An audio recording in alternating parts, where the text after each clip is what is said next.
कथा वक्ता भी, भागवत वक्ता भी इन नियमों का पालन नहीं करते। सोचिए कितना बड़ा अभिशाप है हमारे समाज का। और गलती उनकी नहीं है, गलती तो हमारी सबसे अधिक है। सबसे बड़े अंधे तो हम हैं, जो ऐसे लोगों के मुख से, जो स्वयं धर्म का पालन नहीं करते, उनसे हम धर्म का उपदेश श्रवण करते हैं, उनसे हम कथा श्रवण करते हैं। श्रद्धेय आचार्य श्री कौशलेंद्र कृष्ण जी से जुड़े रहने के लिए उनके सोशल मीडिया प्लेटफॉर्म्स को फॉलो करें।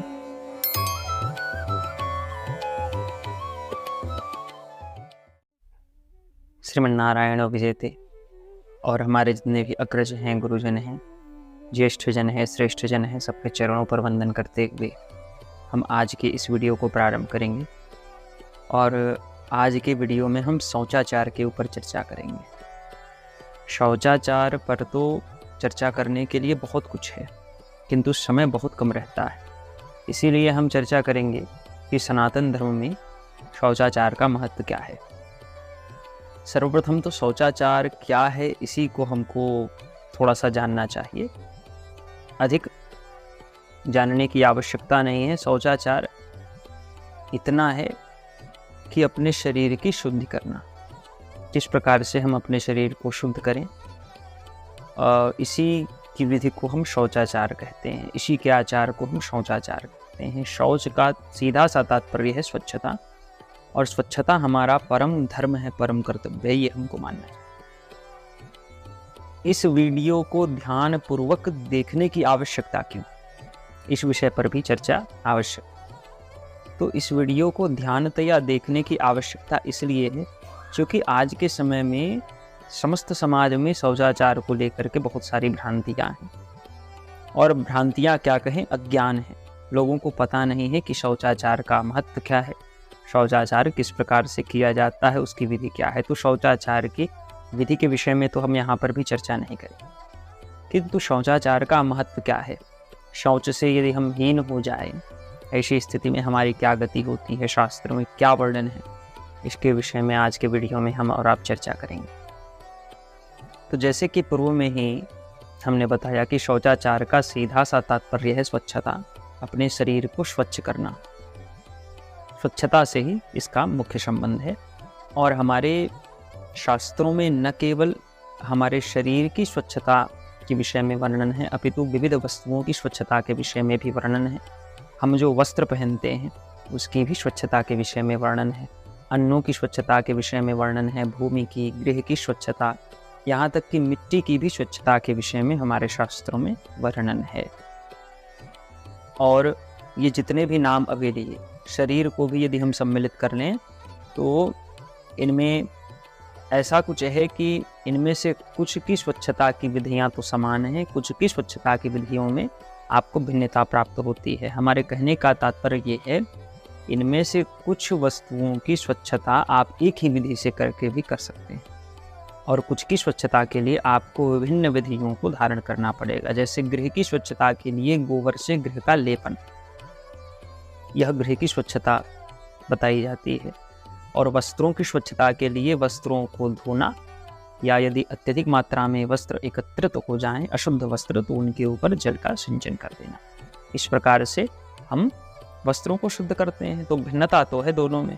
तो इस प्रकार से कहीं कहीं पे भिन्नता, और कुछ कुछ वस्तुओं के लिए समान पद्धतियां भी हमको शास्त्रों में प्राप्त होती हैं। अगर शरीर की शुद्धि के विषय में चिंतन करें तो शरीर की जो शुद्धि है, दैनिक शुद्धि, तो स्नान के माध्यम से हो जाती है। स्नान से हमारा शरीर जो है नित्य शुद्ध हो जाता है। स्नान की भी विभिन्न विधियां हैं। कुछ विशेष परिस्थिति में, विशेष समयावधि के अनंतर स्नान करके और क्षौर कर्म करा के जनना शौच, मरना शौच इत्यादि में हम सभी शुद्धि को ग्रहण करते हैं। इससे पूर्व हमको अशौच रहता है, मरना शौच रहता है। इस प्रकार से स्नान की ही विभिन्न विधियां हमको शास्त्रों में प्राप्त होती है। जनना शौच, मरना शौच के विषय में यदि चर्चा करें तो आजकल ऐसी परिस्थिति आ गई है कि लोग तो इसको भी नहीं मानते। अर्थात इसमें स्नान से पूर्व क्षौर कर्म का जो प्रावधान है उसको लोग पालन नहीं करते। आज के समय में बड़े बड़े केश वाले आपको गायक मिल जाएंगे, बड़े बड़े केश वाले आपको तबला बजाने वाले मिल जाएंगे, जो अपनी जुल्फ़ों को हिला हिला के तबला वादन किया करते हैं, और हम और आप उनके संगीत को सुन करके वाहवाही भी दिया करते हैं उनको। कई कथा वक्ता भी मिल जाएंगे श्रीमद् भागवत में। गायक वायक तो बहुत छोटी सी चीज़ है, भागवत वक्ता, मानस प्रवक्ता जैसे कथावाचक भी आजकल लंबे लंबे केश रखते हैं। तो यहाँ पर प्रश्न ये है कि केश इतने लंबे कैसे हो गए? क्योंकि जनना शौच और मरना शौच तो कभी न कभी व्यक्ति के जीवन में आता ही है। ऐसी स्थिति में आपके यदि इतने लंबे केश हैं, इससे यही निष्कर्ष निकलता है कि आपने तो जनना शौच और मरना शौच की शुद्धि के क्रम में जो क्षौर कर्म है उसको आपने किया नहीं। इसी कारण से आपके केश इतने लंबे हुए। स्पष्ट यहाँ से आप संकेत जो है प्राप्त कर सकते हैं, देख सकते हैं। कथा वक्ता भी, भागवत वक्ता भी इन नियमों का पालन नहीं करते। सोचिए कितना बड़ा अभिशाप है हमारे समाज का। और गलती उनकी नहीं है, गलती तो हमारी सबसे अधिक है।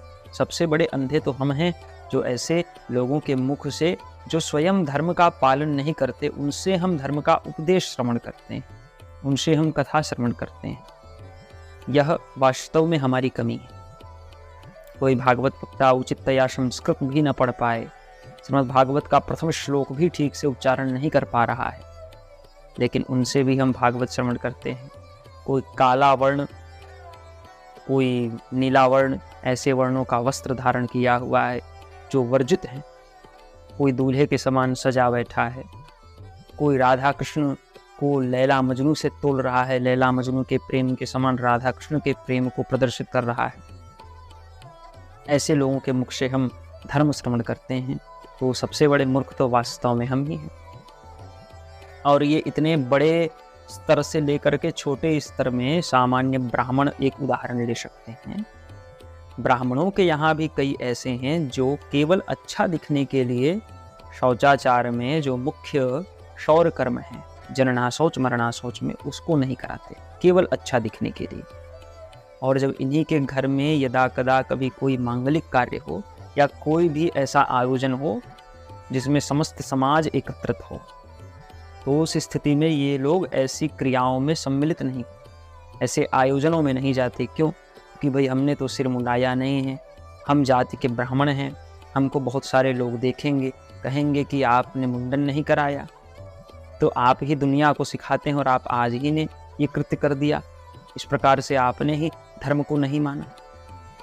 तो इस प्रकार से बात न हो, इस कारण से छुपते हैं। तो आप लोगों से तो छुप जाएंगे, लेकिन ईश्वर से कैसे छुपोगे? ऐसा करके व्यक्ति वास्तव में अपने धर्म को ही गंवाता है, अपने परलोक को ही बिगाड़ रहा है, ये हमको समझना चाहिए। अपने परलोक को ही बिगाड़ रहा है, ये हमको समझना चाहिए। तो ये तो रहे स्नान के विषय। स्नान के अतिरिक्त तो हमारे शरीर को और कई कारणों से शुद्धि की आवश्यकता पड़ती है, जिसमें आचमन इत्यादि के कृत्य हम शुद्धि के लिए किया करते हैं। हमारे शरीर में मुख्य रूप से 12 प्रकार के मलों का वास है, ऐसा शास्त्र में बताया जाता है। वस्तुतः गिनेंगे तो इससे भी अधिक निकल जाएगा, लेकिन जो अन्य हैं उनको हम क्षुद्र माने। मुख्य रूप से 12 मलों का वास हमारे शरीर में होता है। उसके विषय में मनुस्मृति में वर्णन है कि वशा शुक्रम अश्रिंग मज्जा मूत्रम विघ्राण कर्णविठ श्लेष्माश्रु दूषिका स्वेदो द्वादशैते नृणाम मलाह। द्वादशैते नृणाम मलाह, नरों में विद्यमान, या नर नारी दोनों यहाँ पे समझना चाहिए, उनके ऊपर विद्यमान ये मल है। कौन कौन से हैं?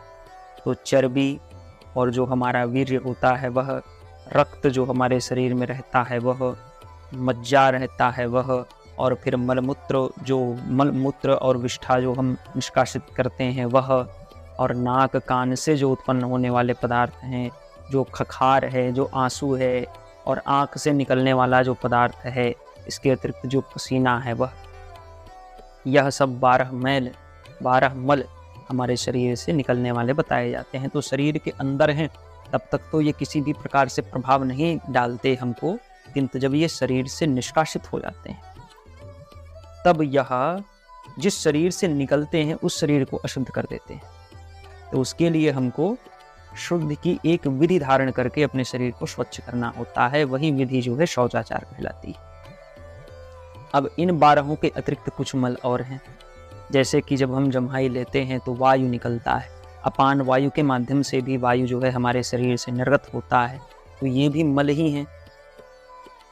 ऐसी स्थितियों में भी कुछ कुछ विधान बताए गए हैं जिससे हमको शुद्धि को ग्रहण करना चाहिए। जब हम संध्योपासन इत्यादि की क्रिया में बैठे रहते हैं, उस समय यदि हम जम्हाई ले लें या हमको छींक आ जाए या अपान वायु निर्गत हो जाए, ऐसी स्थिति में हमको शुद्ध होकर के पुनः संध्या वंदन या पुनः किसी देव पूजन में यदि हम उपस्थित हैं या अनुष्ठान में, तो उसको हमको पुनः प्रारंभ करना पड़ता है। तो इस प्रकार से ये भी कुछ क्षुद्र अशुद्धियां हैं जो हमारे शरीर से निकलती हैं। 12 तो मुख्य रूप से आपके समक्ष प्रस्तुत किए गए। तो यह जो 12 हैं, इसमें से 6 जो हैं वो तो केवल जल से शुद्ध हो जाते हैं, अगर 6 आपके शरीर से निर्गत होते हैं तो 6 अशुद्धियां। किंतु और जो 6 हैं, जैसे कि मूत्र और मल, ये जब हमारे शरीर से निकलें तो हमको जल के साथ में मिट्टी का भी संयोग करना पड़ता है। दोनों के संयोग के उपयोग से हमारा शरीर जो है स्वच्छता को प्राप्त होता है। तो इस प्रकार से हमको समझना चाहिए। अब इसमें से कुछ मल हैं जो हमारे उद्यम के बिना हमारे शरीर से नहीं निकलते, कुछ मल हैं जो स्वतः ही निकलते रहते हैं, जैसे कि हमारा पसीना। यह जो स्वेद कण है यह स्वतः हमारे शरीर से निकलता है, इसके लिए हमको कोई परिश्रम नहीं करना पड़ता। लेकिन मलमूत्र इत्यादि के लिए हमको परिश्रम करना पड़ता है, हमको थोड़ा सा उद्योग करना पड़ता है, जब जा करके यह हमारे शरीर से बाहर निकलते हैं। तो यह हमको मानना चाहिए। मुख का स्पर्श यदि हो जाए हाथ से तो वह भी अशुद्ध हो जाता है हाथ। ऐसी स्थिति में कर्ण को स्पर्श करके हम शुद्ध होते हैं। इस प्रकार से अलग अलग स्थितियों में शुद्धि की भी अलग अलग विधा हमको शास्त्रों में प्राप्त होती है। तो इस प्रकार से वर्णन हमको शास्त्रों में मिलता है। इन्हीं विधाओं को शौचाचार माना जाता है। तो इस प्रकार से शौचाचार जो है हमको सदैव ध्यान देना चाहिए इस विषय में।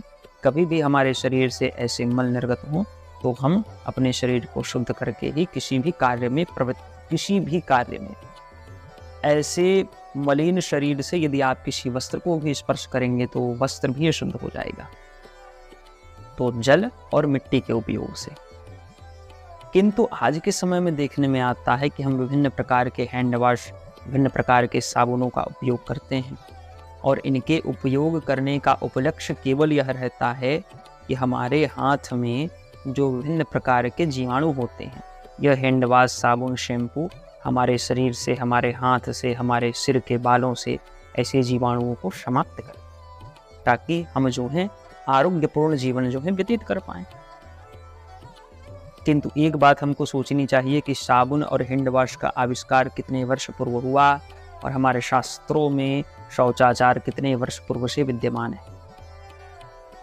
और यदि जीवाणु हमको इतना ही नुकसान पहुंचाते हैं तो यह हैंड वॉश, साबुन प्राचीन काल से ही विद्यमान क्यों नहीं था? इसको तो पहले से ही होना चाहिए, क्योंकि ये जो जीवाणु है वो तो सर्वदा सर्वथा विद्यमान ही है। जब से हम हैं तब से ये जीव जंतु हैं। इस प्रकार से पहली बात। दूसरी बात, हमारे सनातन धर्म में हिंसा वर्जित है। आप अपने हाथ में रहने वाले छोटे छोटे जीवाणुओं को अपने नेत्रों से नहीं देख सकते, लेकिन फिर भी परोक्ष रूप से वो विद्यमान तो हैं। आप हैंड वॉश का उपयोग करके उनका वध कर रहे हैं, हिंसा कर रहे हैं, तो शास्त्रों के परिप्रेक्ष्य से तो यह हिंसा भी वर्जित ही होनी चाहिए। किसी भी प्रकार से वो हिंसा तो हो ही रही है। तो इस प्रकार से ये हैंड वॉश, साबुन, ये दूसरा तर्क। तीसरा तर्क ये है कि इस हैंड वॉश में, इस साबुन में, इस शैम्पू में कई ऐसे पदार्थ भी विद्यमान होते हैं जो वास्तव में सनातन धर्म में वर्जित माने जाते हैं। जैसे कि शैम्पू में देखिएगा अंडे मिश्रित होते हैं।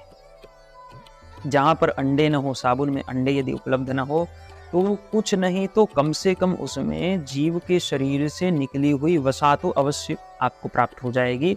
जो उसके पन्नी में पीछे की ओर जो लेख होता है, जिसमें क्या क्या वस्तुएं कितनी मात्रा में उसमें मिश्रित की गई हैं, उसका लिखा हुआ एक विवरण होता है, तालिका होती है। उस तालिका का यदि आप उस तालिका में अन्वेषण करेंगे तो आपको कई ऐसे पदार्थ मिलेंगे जो सनातन धर्म में वर्जित हैं, जिनका स्पर्श मात्र से आपका शरीर स्वच्छ नहीं अपितु अशुद्ध हो जाता है।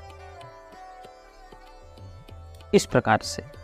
अच्छा, दूसरी बात जीवाणुओं के विषय में, बड़े बूढ़े कहते हैं जब भी एक छोटा सा बालक आंगन में खेलता है तो बड़े बूढ़े कहते हैं कि उसको आंगन में खेलने दो।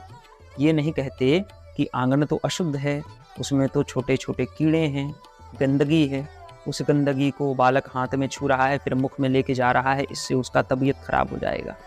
ऐसा नहीं कहते। क्या कहते हैं? खेलने दो उसको, जितना खेले। क्यों? क्योंकि जब वो जीवाणु के संपर्क में आएगा उसका शरीर, तो उसका शरीर ऐसे जीवाणुओं से लड़ने के लिए सशक्त होगा।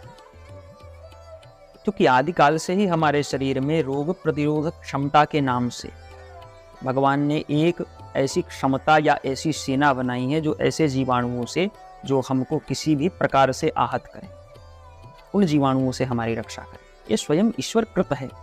फिर जब यह उपलब्ध है तो फोकट का यह हैंड वाश, यह फेस वाश, यह साबुन इत्यादि शरीर में उपयोग करने की आवश्यकता नहीं।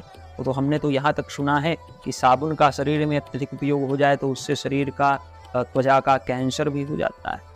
तो इसलिए ऐसे चीज़ों से दूर रहना ही उचित है। तो इनको आप साबुन शैम्पू का गुण मानिए कि अवगुण मानिए, किंतु जिस मिट्टी के विषय में पूर्व में चर्चा हुई कि मिट्टी और जल के संयोग से हम शरीर को शुद्ध करते हैं, मिट्टी में तो बहुत सारे अच्छे गुण हैं।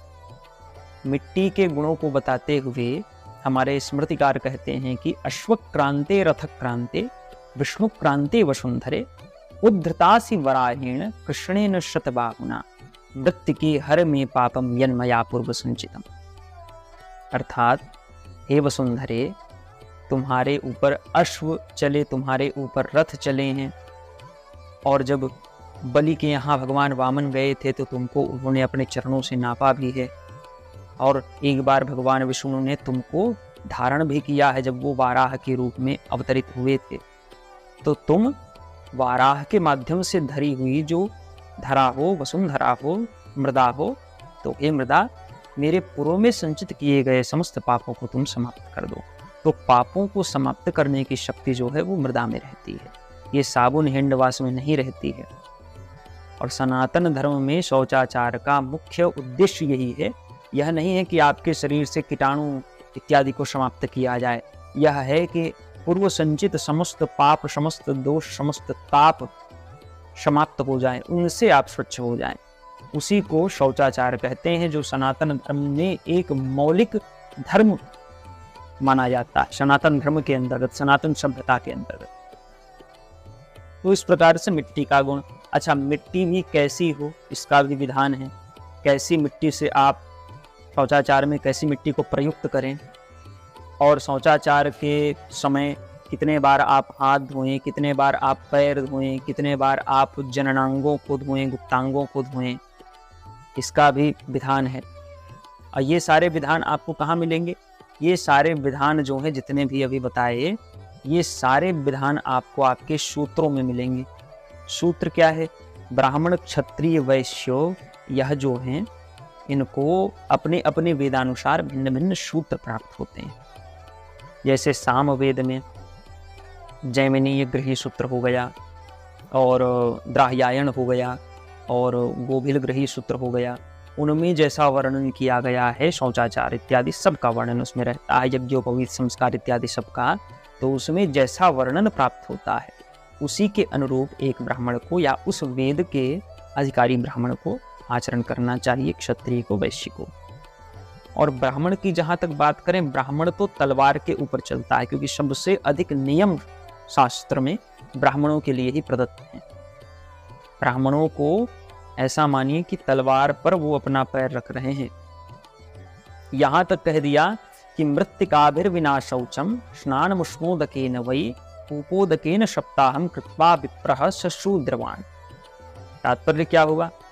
जो ब्राह्मण बिना मिट्टी के शौच क्रिया करे, जो ब्राह्मण गर्म जल से स्नान करे, जो ब्राह्मण कुएं के जल से स्नान करे, और ऐसा वह 7 दिन तक करे, ऐसी स्थिति में वह जो विप्र है उसको शूद्रत्व की प्राप्ति हो जाती है, वह शूद्र हो जाता है।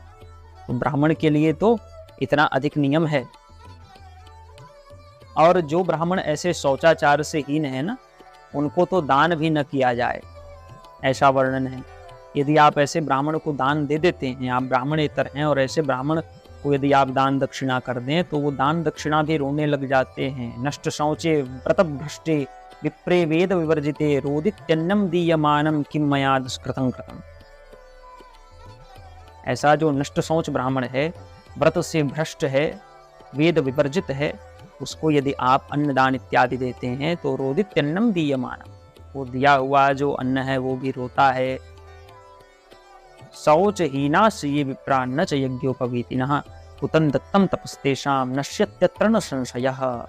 शौचाचार इत्यादि से विहीन जो ब्राह्मण है, जो यज्ञोपवीत इत्यादि से विहीन ब्राह्मण है, ऐसे ब्राह्मणों को दिया हुआ जो अन्न है, दान है, वह सब जीवात्मा का नष्ट प्राय हो जाता है। इसमें कोई संशय नहीं है, ये हमको मानना चाहिए। ये तो केवल ब्राह्मण की बात रही। ब्राह्मण क्षत्रिय वैश्य जो द्विज हैं उनके लिए तो शौच ही मूल है, यह समझना चाहिए। शौचे यत्न सदा कार्य, इसीलिए कह दिया कि किसी भी प्रकार से हो यत्नपूर्वक शौचाचार का नियम हमको अवश्य पालन करना चाहिए। शौचे यत्न सदा कार्य शौच मूलो द्विजः स्मृतः शौचाचार विहीनस्य समस्ता निष्फला क्रिया। जो शौचाचार से विहीन है उसके समस्त फल जो है, क्रिया है, वो सब समाप्त हो जाते हैं। इसीलिए शौचाचार तो हमको हर प्रकार से करना चाहिए। और जैसे कहा, अपने सूत्र में वर्णित कृत्यों के अनुरूप हमको करना चाहिए, क्योंकि स्वकल्पोक्तम परित्यज्य योन्य कल्पोक्तमाचरेत स्वाचारहीनो नाचारस्तम वेदान पुनन्ति। जो अपने कल्प, अपने सूत्र के अनुरूप आचरण नहीं करता, अन्य सूत्र का अनुमोदन करता है, आचरण करता है, ऐसे जो लोग होते हैं वो पवित्र नहीं होते, अपितु दूषित होते हैं। ये हमको मानना चाहिए। तो इस प्रकार से शौचाचार का बड़ा महत्व है हमारे सनातन धर्म में। अब शौचाचार के महत्व को देखते हुए कुछ लोग इसमें प्रवृत्त भी हो जाते हैं, और प्रवृत्त होने के उपरांत यदा कदा मिट्टी इत्यादि की उपलब्धता नहीं होती तो क्या कहते हैं कि चलो ठीक है, मिट्टी उपलब्ध नहीं है तो एक काम करते हैं, मिट्टी के स्थान में अगर हमको 10 बार हाथ धोने का विधान हमको बताया गया तो हम एक काम करते हैं 15 बार धो लेते हैं। मिट्टी नहीं है तो जल से ही धो लेते हैं, मतलब 5 बार मिट्टी के लिए हम और प्रयुक्त कर लेते हैं, बढ़ा लेते हैं संख्या। यह भी उचित नहीं है, क्योंकि शास्त्र में जो विधि दी गई है उसका तो आपने अनुमोदन नहीं किया। आपने तो शास्त्र से हटकर एक स्वनिर्मित विधि का परिपालन किया, और यह जो है शास्त्र में वर्जित है। यह शास्त्र विधिमुत्सृज्य वर्तते कामकारकः न स सिद्धिम वाप्नोति न सुखम न पराम गतिम। तो शास्त्र के विधि को छोड़ करके मनमाना आचरण करता है, न तो उसको किसी सिद्धि की प्राप्ति होती है, न तो उसको सुख की प्राप्ति होती है, नहीं उसको परलोक की प्राप्ति होती है। इसलिए हमको चाहिए कि हम शास्त्र में जो वर्णित है, शास्त्र के जो नियम हैं, उनका ही हम पालन करें, अन्यथा हमारा पतन निश्चित हो जाता है। अब शास्त्र में बहुत सारे नियम हैं, तो समस्त नियमों का भी पालन करना आधुनिक परिप्रेक्ष्य से कुछ लोगों को अत्यंत क्लिष्ट सा लगता है। तो उन लोगों को एक वस्तु और समझनी चाहिए, कुछ नियम जो है अत्यंत आवश्यक है, अगर उन नियमों का आप पालन नहीं करते तो अपना स्वत्व ही आप गंवा बैठोगे। ऐसे नियमों का पालन तो करना ही चाहिए, बाकी सबका नहीं, तो ऐसे नियमों का पालन तो अनिवार्य रूप से हमको करना ही चाहिए। उसी प्रकार से जिस प्रकार से हमारे शरीर को ढकने के लिए यदि हमको स्वच्छ हो और हमारे मनपसंद वर्णों वाला वस्त्र न मिले, तो जो भी वस्त्र हमको मिले उसी को हमको पहन लेना चाहिए। कुल मिला के हमारा लक्ष्य तो है शरीर को ढकना। जब हमारे पास ऐसी उपलब्धता रहेगी तो हम अपने मन का आचरण करके वस्त्र इत्यादि बढ़िया अपने मन से पहनेंगे, लेकिन नहीं है तब तक जो उपलब्ध है उसी से तो अपने शरीर को ढकें। उसी प्रकार से जो हमसे बन रहा है या जो हमसे बने न बने वो दूर की बात, जो अत्यंत आवश्यक है उसको हमको बनाना पड़ेगा, उन नियमों को हमको पालन करना पड़ेगा, ताकि हमारा स्वत्व तो नष्ट न हो। स्वत्व की रक्षा अत्यंत आवश्यक है। तो इस प्रकार से हमको इन आचरणों को जो शास्त्रों में वर्णित हैं, इनको अवश्य करना चाहिए। इनसे निश्चित ही हमको सिद्धि की प्राप्ति होती है। तो ये शौचाचार का हमारे सनातन धर्म में महत्व। शौचाचार के विधान इत्यादि को लेकर यदि आपके मन में कोई भी प्रश्न हो या महत्व इत्यादि को लेकर जो भी चर्चा हुई, तो आप हमको इस वीडियो के कमेंट बॉक्स में या हमारा फ़ोन नंबर भी उपलब्ध हो जाएगा आपको डिस्क्रिप्शन बॉक्स में, वहाँ से आप ले करके हमको मैसेज कर सकते हैं व्हाट्सएप के माध्यम से। और इसके अतिरिक्त तो शौचाचार इत्यादि के विषय में आगे और चर्चा होगी ही, क्योंकि आगे एक हमारा ये प्रयत्न है कि आगे चल के हम करें कि जितने भी शास्त्र हैं, जितना हमसे हो पाए उन शास्त्रों का हम और आप मिल करके वीडियो के माध्यम से अनुशीलन, जिससे अवश्य ही हमारे ज्ञान की उन्नति होगी, जो अत्यंत आवश्यक है। तो उस मध्य में यदा कदा ऐसे विषय आएंगे तो निश्चित ही इसकी चर्चा होगी। इसके अतिरिक्त तो इस वीडियो को आप अधिक से अधिक शेयर करिए, चैनल को सब्सक्राइब करिए। इसके अतिरिक्त हमारा फेसबुक का पेज है, व्हाट्सएप का ग्रुप है, व्हाट्सएप का पेज है, टेलीग्राम का पेज है, या पेज या चैनल जो भी बोलते हैं, उन सब में आप सम्मिलित होइए। उन सब का लिंक, वेबसाइट का लिंक आपको डिस्क्रिप्शन बॉक्स में तथा कमेंट बॉक्स में प्राप्त होगा, पिन कमेंट के रूप में। यदि आप इस वीडियो को इंस्टाग्राम या फेसबुक के माध्यम से देख रहे हैं तो आपको कमेंट में ये सारी वस्तुएं प्राप्त हो जाएंगी। इसके अतिरिक्त आपको हमारी श्रीमद् भागवत कथा इत्यादि के विषय में कोई भी जानकारी चाहिए, आयोजन इत्यादि को लेकर के, तो हमारा फ़ोन नंबर भी इन्हीं लिंक्स के साथ आपको संलग्न प्राप्त हो जाएगा। इसी के साथ इस वीडियो को हम यहीं पे समाप्त करते हैं। आशा है यह वीडियो आपको पसंद आया होगा। जय श्रीमन्नारायण।